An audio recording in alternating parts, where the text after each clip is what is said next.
రాష్ట్ర వాణిజ్య పన్నుల శాఖలో సీనియర్ అధికారులను ప్రభుత్వం ఆకస్మికంగా బదిలీ చేసింది. సిఐడి హై పవర్ కమిటీల దర్యాప్తులను ప్రభావితం చేస్తున్నారన్న అభియోగంపై బదిలీ చేసినట్లు సమాచారం. ఎన్ఫోర్స్మెంట్ అదనపు కమిషనర్ సాయి కిషోర్, లీగల్ విభాగం అదనపు కమిషనర్ కాశీ విశ్వేశ్వరరావులను పంచాయతీరాజ్ రూరల్ డెవలప్మెంట్కు బదిలీ చేసింది. అదేవిధంగా బేగంపేట డివిజన్ జాయింట్ కమిషనర్గా పనిచేస్తున్న శశిధర్ను వరంగల్ డివిజన్కు బదిలీ చేసినట్లు తెలుస్తోంది. ఇప్పటి వరకు సెలవులో ఉన్న జాయింట్ కమిషనర్ రూపా సౌమ్యకు బేగంపేట డివిజన్ జాయింట్ కమిషనర్గా పోస్టింగ్ ఇచ్చారు. పంజాగుట్ట డివిజన్ జాయింట్ కమిషనర్ దీపారెడ్డిని వాణిజ్య పన్నుల శాఖ కమిషనర్ కార్యాలయానికి బదిలీ చేశారు. ఈమెకు ఇప్పటి వరకు సాయి కిషోర్ నిర్వహిస్తున్న ఎన్ఫోర్స్మెంట్ విభాగ బాధ్యతలు అప్పగించనున్నట్లు అధికారులు తెలిపారు.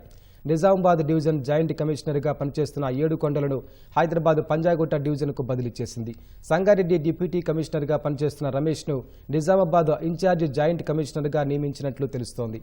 ఉన్నపలంగా రాత్రి పొద్దుపోయాక ఈ బదిలీలు జరిగినట్లు సమాచారం.